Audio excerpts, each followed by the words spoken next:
사랑합니다, 행복님. 오늘도 찾아주셔서 감사합니다. 살다 보면 참 많은 사람을 만나게 됩니다. 좋은 사람도 있고, 배려 깊은 사람도 있고, 때론 내가 힘들 때 진심으로 손 잡아주는 고마운 사람도 있죠. 그런데요, 괜히 엮였다가 마음 다치고 인생까지 피곤해지는 사람도 꼭 있습니다.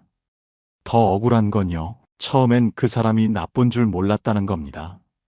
겉으론 참 괜찮아 보여요. 다정하고 친절하고 나를 걱정해주는 말도 자주 합니다.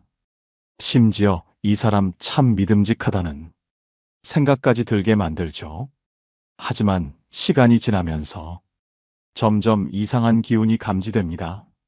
말 한마디가 날카로워지고 나를 향하던 웃음이 사라지고 내가 힘든 순간에는 오히려 뒤에서 내 약점을 건드립니다. 그때서야 우리는 깨닫습니다. 아, 이 사람 가까이 하면 안 되는 사람이었구나. 처음엔 분명 좋은 사람이었는데 그 좋은 게 결국 나를 망가뜨리는 칼날이 되어 돌아온다는 걸 너무 늦게 알아버린 겁니다. 혹시 여러분 주변에도 이런 사람 계시지 않습니까? 생각하면 할수록 분하고 이 관계는 끊어야 하나 마음이 복잡해지는 그런 사람 말입니다. 오늘 영상에서는요, 겉으론 멀쩡해 보이지만 단 한 번이라도 내 삶에 들어오면 후회하게 되는 사람들의 특징 5가지를 알려드릴 겁니다. 이 사람들 절대 가까이 두지 마세요. 내 삶의 에너지, 내 감정, 내 시간까지 갉아먹습니다. 지금부터 하나씩 알려드릴게요. 끝까지 함께 해주세요. 여러분이 다시는 그런 사람에게 휘둘리지 않도록 모두 담아드리겠습니다. 오늘 주제가 마음에 드신다면 구독과 좋아요 눌러주세요. 여러분의 마음을 안아주는 좋은 컨텐츠로 보답하겠습니다. 첫 번째, 좋을 때는 천사, 수 틀리면 악마. 여러분, 최근에 이런 사연이 하나 들어왔습니다. 아이 유치원에서 만난 엄마들과 정말 돈독하게 지냈다고 해요. 아이들 생일 때마다 선물도 주고받고 가족끼리 주말마다 함께 여행도 다니고 모임에서는 반찬을 나누고 육아 고민도 터놓을 만큼 가까운 사이였답니다. 그야말로 좋을 땐 너무 좋은 사이였던 거죠. 그런데 사람은요, 좋은 날엔 누구나 다 착한 척할 수 있습니다. 아무 일 없고 분위기 좋고 서로 기분 좋을 때는 예의 바르고 다정한 건 그리 어려운 일이 아니에요. 왜냐면 그 상황이 편하니까요. 가면을 쓰기에도 웃으며 대하기에도 너무 쉬운 때니까요. 그러던 어느 날 사건이 터졌습니다. 두 아이가 유치원에서 다툼이 있었고 서로 밀치다 넘어져 두 아이 모두 약간의 상처를 입었다고 해요. 아이들 사이에선 자주 있는 일일 수도 있었죠. 그런데 문제는 평소에 그렇게 다정하던 바로 그 엄마였습니다. 그날 저녁 전화가 걸려왔고 받자마자 쏟아낸 말은 충격적이었습니다. 당신 애가 우리 애를 다치게 한 거잖아. 그걸 모른다는 거야, 지금? 나는 이제 당신이 무섭고 싫어. 솔직히 당신 애 이상하다고 생각했어. 이쯤 됐으면 유치원 나가야 되는 거 아니야? 그리고 그걸로 끝이 아니었습니다. 단체 채팅방에 글을 올리고 같은 반 엄마들에게 일일이 연락해서 우리 애는 피해자고 쟤네 집 애가 문제다 하고 소문을 내기 시작했어요. 갑자기 평화롭던 모임 분위기가 싸늘하게 얼어붙었고 다른 엄마들도 눈치를 보기 시작했습니다. 사연을 보낸 분은 단체방에 글을 쓰는 것조차 두려워졌고 행사에 얼굴을 내미는 것도 숨이 막혔다고 합니다. 여러분, 이게 뭘 말해주는 줄 아세요? 사람은 좋을 때는 누구나 좋은 사람처럼 보입니다. 평온하고 별일 없고 내 기분이 상하지 않을 땐 예의도 있고 배려심도 있는 척 다들 합니다. 그런데요, 진짜 본성은 일이 생겼을 때 드러납니다.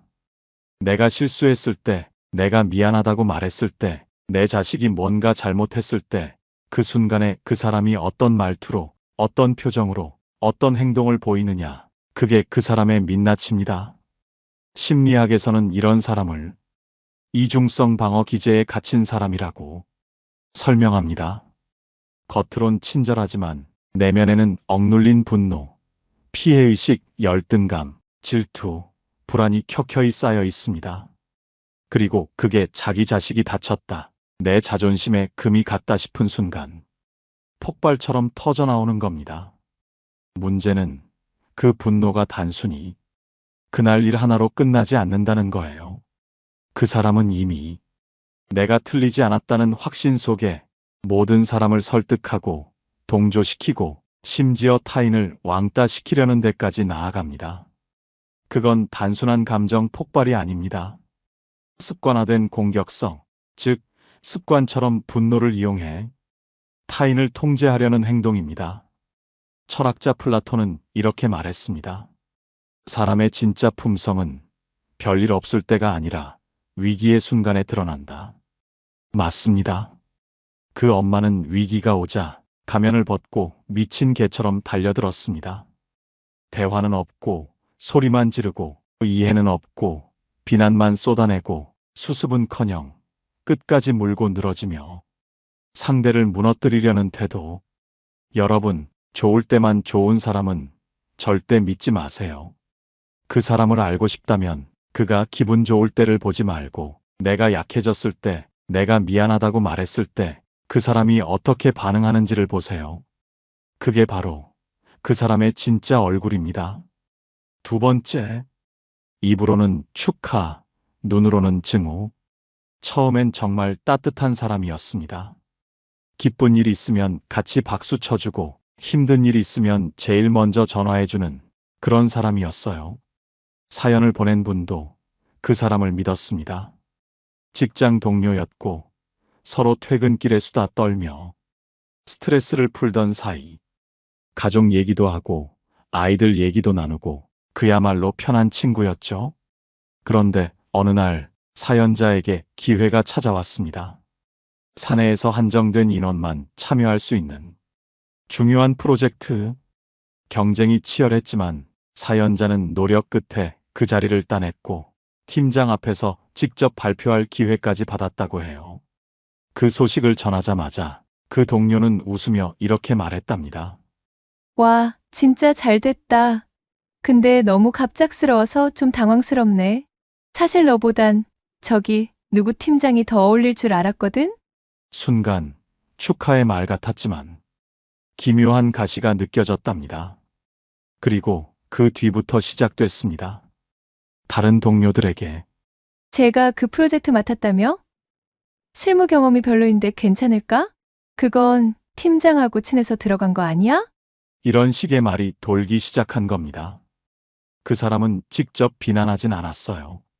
대신 축하하는 척, 걱정하는 척 하면서 조용히 뒤에서 신뢰를 무너뜨리고 있었던 겁니다. 여러분, 남 잘 되는 걸 못 보는 사람은요, 절대 정면에서 공격하지 않습니다. 대신 질투를 걱정으로 포장합니다. 괜찮을까? 너무 힘들 텐데. 난 널 걱정해서 하는 말이야. 그 말 속엔 관심이 아니라 나는 네가 잘 되는 게 불편하다는 감정이 숨어 있습니다. 심리학에서는 이런 사람을 수동적 공격성을 가진 사람이라고 말합니다. 겉으로는 온화하고 부드러운 태도를 보이지만 속으로는 경쟁심과 질투로 가득 차 있어요.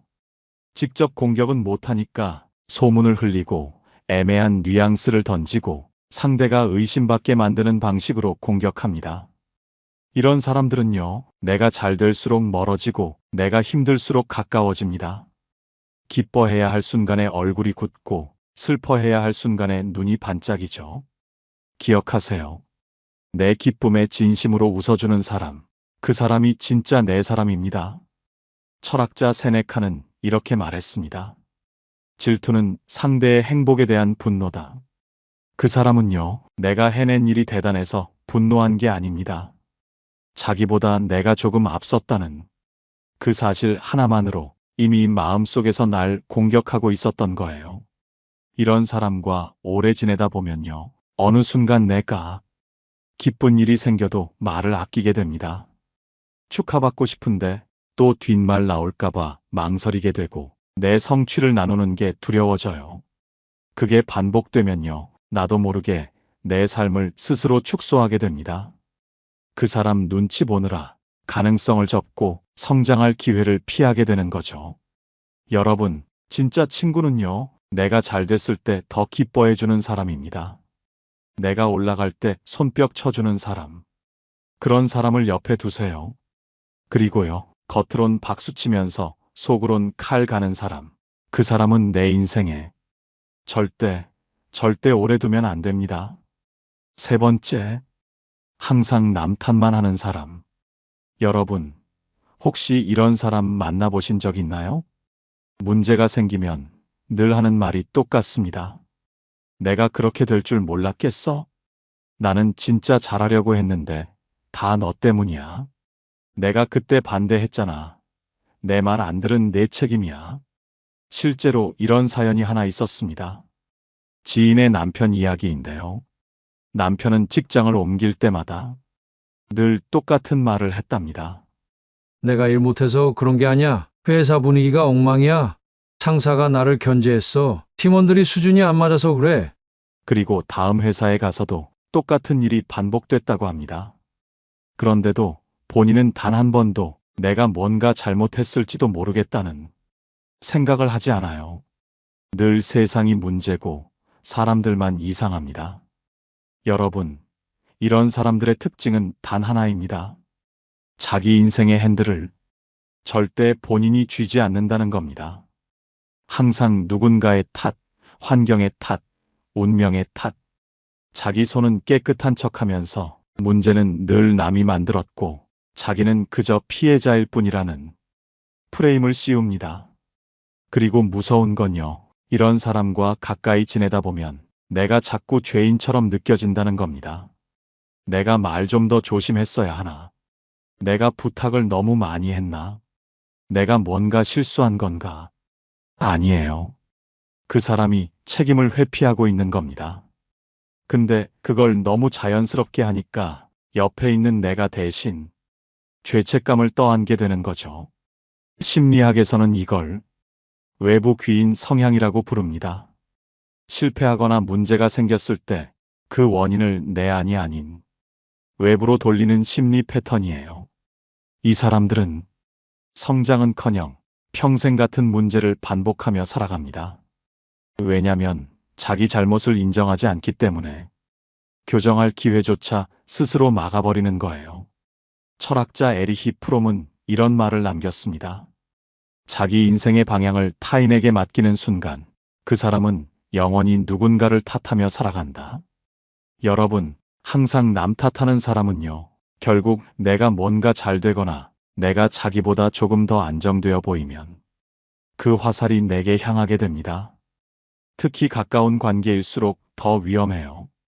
가족, 친구, 배우자 사이에 이런 사람이 있다면 시간이 갈수록 나는 그 사람의 인생 실패 책임자가 되어버립니다.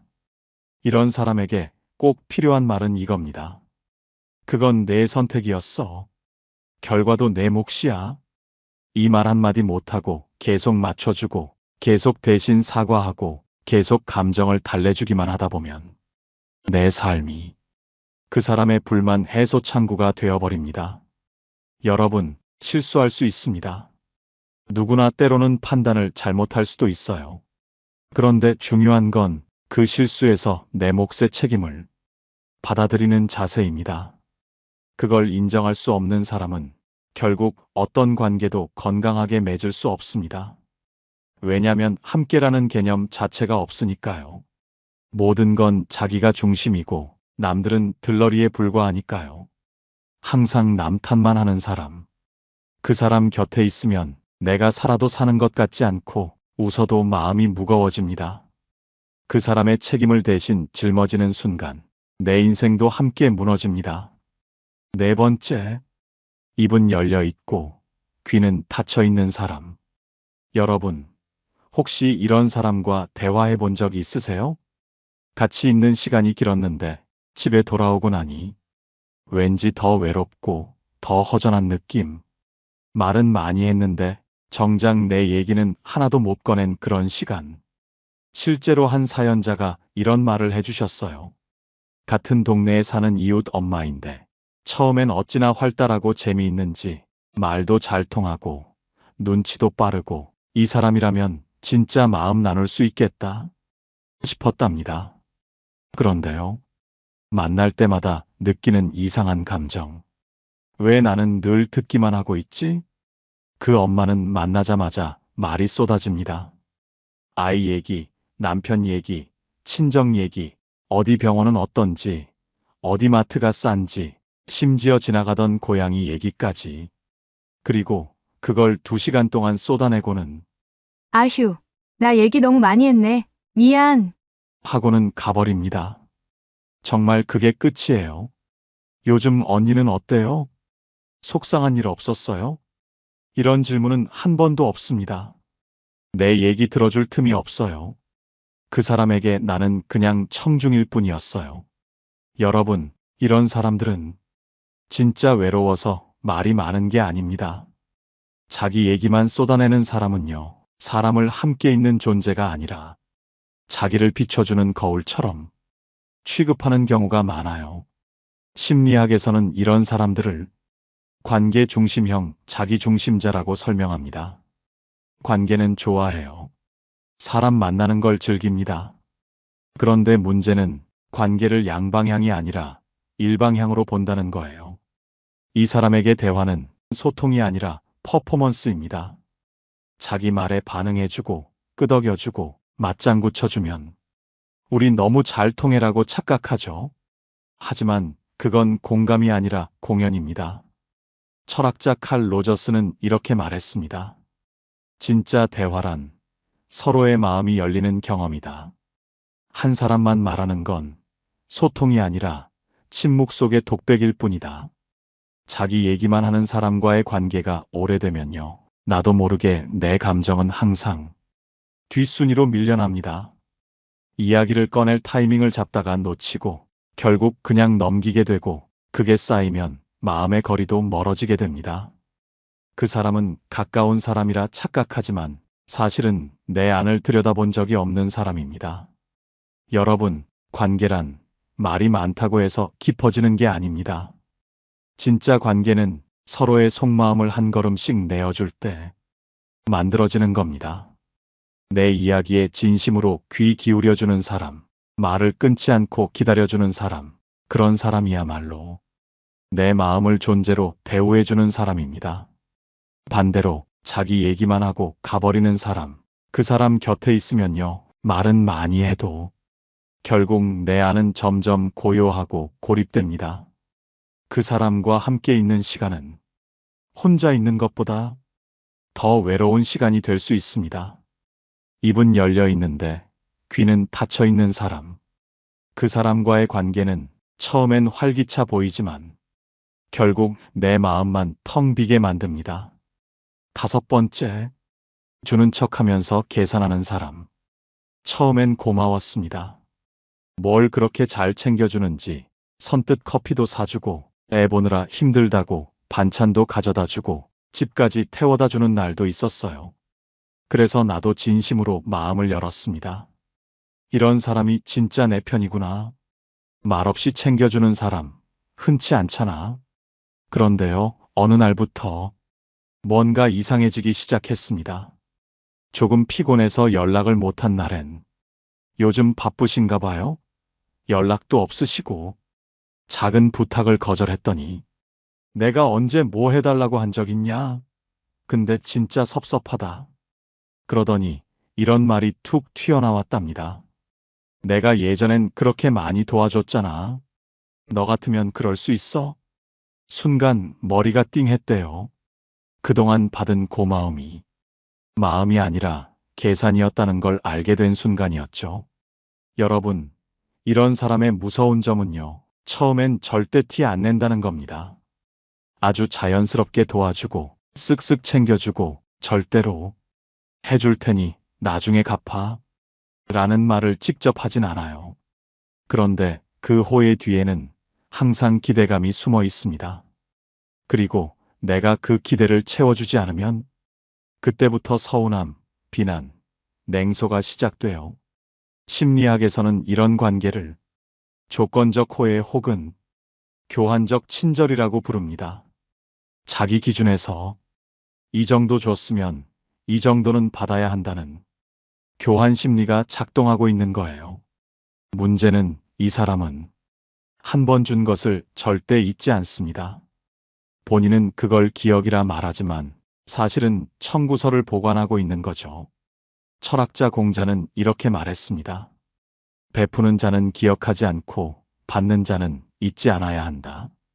하지만 계산하는 사람은 반대입니다. 자기는 다 기억하고 상대가 잊으면 바로 들이댑니다. 이런 사람과 관계를 맺으면요. 처음엔 분명 든든하고 따뜻합니다. 그런데 시간이 갈수록 나 뭐라도 해줘야 되는 거 아냐? 이 정도 받았으면 뭔가 보답해야 하는 거 아닌가? 이런 부담이 내 마음을 눌러오기 시작합니다. 그리고 결국엔 고마움이 비처럼 느껴지게 됩니다. 그 사람은 관계를 주는 것처럼 포장했지만 실제로는 주고 빼앗는 게임을 하고 있었던 거예요. 그 사람이 원한 건 진짜 마음이 아니라 반응과 보상, 그리고 우위였습니다. 여러분, 진짜 주는 사람은요, 내가 못 갚아도 괜찮다고 말합니다. 내가 잊어도 그때 내가 좋아서 한 거야. 라고 말할 수 있는 사람. 그 사람이 진짜입니다. 그 반대로 주는 척 하면서 빚지게 만들고 언제든 그걸 들이밀면서 도리의리, 은혜를 내세우는 사람. 그 사람은 결국 내 마음을 조종하려는 사람입니다. 호의가 빚이 되는 순간 관계는 독이 됩니다. 그러니 꼭 기억하세요. 도와준 건 고맙지만 그걸 무기처럼 휘두르려 한다면 그건 호의가 아니라 감정거래입니다. 내가 편해야 좋은 관계입니다. 늘 계산당하는 기분, 늘 갚아야 하는 마음, 늘 미안한 사람 옆에 있으면 결국 내 자존감만 깎여나갑니다. 관계에도 선이 있습니다. 그 선을 지키는 사람만 진짜 좋은 사람입니다. 지금까지 절대로 엮이면 안 되는 사람들을 살펴봤습니다. 그런 사람들로부터 나를 지켜내는 것도 중요하지만 사실 더 중요한 건 이겁니다. 내 삶에 어떤 사람을 곁에 둘 것인가. 왜냐고요? 사람은 혼자선 단단해질 수 없습니다. 내 마음을 지켜주는 사람, 내 삶에 따뜻한 시선을 보내주는 사람, 그 단 한 사람이 있을 때 우리는 비로소 흔들리지 않는 사람이 될 수 있습니다. 그래서 오늘 인생에 꼭 곁에 두어야 할 사람 5명을 소개해 드리겠습니다. 이 5사람만 곁에 있다면 여러분의 삶은 훨씬 더 단단하고 따뜻해질 겁니다. 첫 번째, 아무 이유 없이도 연락이 가는 사람. 여러분, 가끔 그런 사람이 있지 않나요? 특별한 일이 생긴 것도 아닌데 그 사람이 문득 떠오릅니다. 뭐 하고 있지? 잘 지내고 있을까? 이 얘기 들으면 웃을 텐데. 그리고 어느 순간 폰을 들고 카톡을 열고 있는 나 자신을 발견하게 됩니다. 그냥 안부 한 줄, 잘 지내지? 별 의미 없어 보여도 그 대화는 참 따뜻한 연결이 됩니다. 실제로 한 사연자도 그랬다고 해요. 오랜만에 뜬금없이 연락한 친구가 야, 나 오늘 기분 안 좋았는데 네 톡 덕분에 좀 괜찮아졌어. 이 한마디에 눈물이 핑 돌았어요. 아무 이유 없이 보낸 연락이 그 사람에겐 하루를 버틸 이유가 되었던 거죠. 이런 사람과의 관계에는 계산이 없습니다. 누가 먼저 연락했냐? 이번엔 내가 사야 하나? 그런 거 따지지 않아요. 그냥 마음이 닿으면 연락하고, 생각나면 웃고, 만나면 반갑고, 떨어져 있어도 어색하지 않은 사람. 이건 관계가 깊다는 증거입니다. 말이 끊겼다고 인연도 끊기는 건 아니니까요. 심리학에서는 이런 관계를 정서적 안정감을 주는 관계 혹은 비언어적 신뢰가 형성된 관계라고 부릅니다. 즉, 굳이 말로 설명하지 않아도 서로를 믿는 관계라는 뜻입니다. 그게 바로 진짜 내 사람입니다. 어떤 사람은 매일 연락해도 가슴이 허전한데 어떤 사람은 가끔 연락만 해도 마음이 채워지는 느낌. 그게 바로 아무 이유 없어도 연락이 가는 사람입니다. 로마 철학자 키케로는 이런 말을 남겼습니다.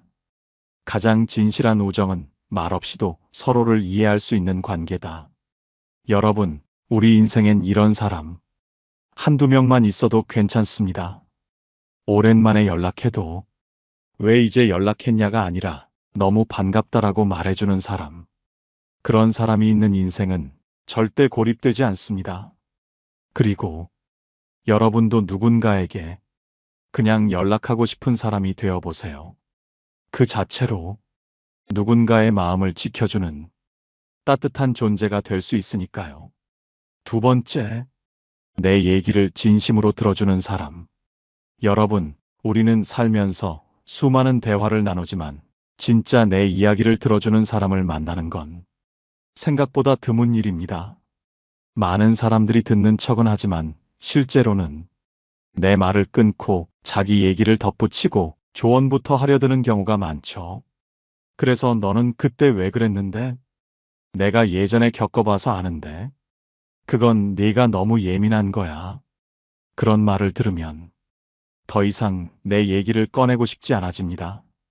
이 사람은 내 마음을 들으려는 게 아니라 판단하려는 거구나. 그렇게 느껴지니까요. 그런데요, 가끔 정말 따뜻한 사람을 만날 때가 있습니다. 아무 말 없이 조용히 고개를 끄덕이고 내 말이 끝날 때까지 기다려주고 말하지 않은 감정까지도 느껴주는 사람. 그랬구나. 속상했겠다. 그 마음 이해돼. 듣는다는 건 그 사람을 안아주는 일입니다. 한 사연자는 이렇게 말했어요. 그 사람과 대화하고 나면 별다른 해결책을 들은 것도 아닌데 속이 한결 가벼워져요. 진짜로 들어준다는 건요, 해결이 아니라 이해를 주는 겁니다. 심리학에서는 이런 사람을 능동적 공감자라고 부릅니다. 듣는 데만 머무르지 않고 상대의 감정에 진심으로 반응하고 그 감정을 존중하는 태도를 보이는 사람. 이런 사람은요, 상대방의 자존감을 지켜주고 관계의 깊이를 스스로 넓혀가는 사람입니다. 철학자 장폴 사르트르는 이렇게 말했습니다. 진짜 대화는 두 개의 귀와 하나의 마음으로 이루어진다. 내 얘기를 진심으로 들어주는 사람, 그 사람이 옆에 있으면 마음속 먼지가 훌훌 날아가는 기분입니다. 내가 말하는 동안 판단하지 않고 눈을 피하지 않고 나를 존중해주는 사람. 그 사람이야말로 내가 마음을 맡길 수 있는 진짜 관계의 안식처입니다. 여러분, 내 이야기를 듣는 사람은 많지만 내 마음까지 들어주는 사람은 흔치 않습니다. 그 사람을 만나게 된다면 절대 놓치지 마세요. 그 사람은 내가 혼자라고 느끼지 않게 해주는 사람입니다. 세 번째, 실수했을 때도 나를 판단하지 않는 사람. 여러분, 사람이 진짜 외롭다고 느끼는 순간은 잘 나갈 때 혼자일 때가 아니라 실수하고 나서 혼자 남겨졌을 때입니다. 뭔가 잘못했을 때 그것도 나도 후회하고 있는데 그걸 굳이 꼬집고 비난하고 더 깊이 파고드는 사람들. 그런 사람 옆에 있으면요, 실수보다 더 큰 건 사람에게 상처받은 기억이 됩니다. 그런데 반대로 내가 잘못했을 때 그럴 수도 있지. 너도 많이 힘들었겠다. 그렇게 말해주는 사람이 있다면 그 말 한마디가 사람을 다시 일으켜 세웁니다. 한 시청자 사연이 떠오릅니다. 직장에서 실수로 큰 계약을 놓쳤다고 해요. 혼자 자책하며 며칠 동안 회사에서도 위축되어 있었는데 그때 팀의 선배가 와서 조용히 어깨를 두드리며 이렇게 말했답니다. 실수 하나로 너라는 사람 전체를 판단할 수 없어. 지금은 괜찮아. 다음엔 안 하면 되지. 그 말이 너무 따뜻해서 그 순간 눈물이 핑 돌았다고 합니다. 심리학에서는 이런 사람을 조건 없는 수용의 소유자라고 합니다. 사람을 사건이나 실수로 판단하지 않고 존재 자체로 존중하는 사람. 이런 사람과 함께 있으면 실수해도 다시 해볼 수 있다는 희망이 생깁니다. 무너지지 않게 붙잡아주는 사람, 그게 진짜 내 편입니다. 철학자 엘프리드 아들러는 이렇게 말했습니다. 사람은 상처받을 때보다 상처 입은 자신을 아무도 이해해주지 않을 때 무너진다. 여러분, 잘했을 때 인정해주는 사람은 많습니다. 하지만 실수했을 때도 따뜻하게 바라봐주는 사람, 그 사람은 정말 드뭅니다. 그런 사람을 곁에 두면 자존감은 무너지지 않고 사람에 대한 신뢰도 지켜질 수 있습니다. 그 사람이 있다면 꼭 잡으세요. 그리고 그런 사람이 되려고 노력하는 것, 그게 진짜 사람다운 삶의 시작일지도 모릅니다. 네 번째, 나보다 더 넓은 시야를 가진 사람. 여러분, 살다 보면 문득 내가 너무 좁은 세상 안에서만 살아가고 있었구나 싶은 순간이 있습니다. 문제가 생기면 감정부터 앞서고 작은 일에도 쉽게 상처받고 모든 걸 흑백처럼 단순하게 나눠서 보고, 그런데 그럴 때 한마디로 내 생각의 폭을 넓혀주는 사람이 있습니다. 그럴 수도 있어. 그 입장에서 보면 또 다르게 보이지 않아? 그게 틀린 게 아니라 그냥 다른 거야. 그 말 한마디에 마음의 창이 열립니다. 그 사람의 시야 덕분에 내 시야도 조금 더 넓어지는 거죠. 한 사연자는 이렇게 말했습니다. 제가 친구랑 갈등이 생겨 너무 힘들어하니까 선배가 그러더라고요. 그 친구 입장에선 너도 똑같이 서운한 존재일 수 있어. 순간 머리를 한 대 얻어맞은 것 같았어요. 내가 미쳐보지 못한 시선 하나, 그게 내 감정을 내려놓게 만들고 사람을 다시 이해하게 만들더랍니다. 심리학에서는 이런 사람을 인지적 확장자라고 부릅니다. 내 감정에 휩싸였을 때 객관적 시선을 끌어와주는 사람, 나의 생각을 교정하거나 비난하는 게 아니라 다른 관점을 제안해주는 사람이에요. 이런 사람 곁에 있으면 내 사고는 더 깊어지고 삶을 해석하는 방식도 단단해집니다. 철학자 루트비히 비트겐슈타인은 이런 말을 남겼습니다.